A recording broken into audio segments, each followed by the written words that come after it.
अस्सलामुअलैकुम दोस्तों, आजकल सोशल मीडिया पर इकरारुल हसन के साथ एयरपोर्ट पर होने वाला वाक़या तेजी से वायरल हो रहा है, जहां उनका नाम एफआईए के हवाले से भी काफी डिस्कस किया जा रहा है।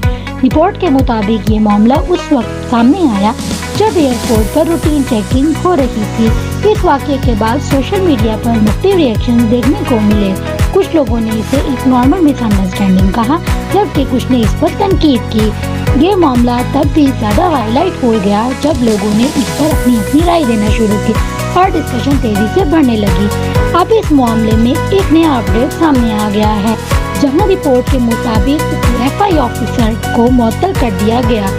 कुछ लोग इस डिस्कशन को ठीक करार दे रहे हैं, जबकि कुछ लोग कहते हैं कि पूरी इन्वेस्टिगेशन के बाद ही फाइनल फैसला किया जाएगा।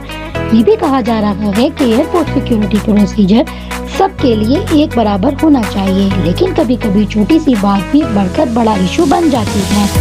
लेकिन सवाल ये है कि क्या ये फैसला बिल्कुल ठीक है या फिर इस मामले में कुछ और पहलू भी सामने आने बाकी हैं। आपकी क्या राय है? कमेंट करके जरूर बताएं।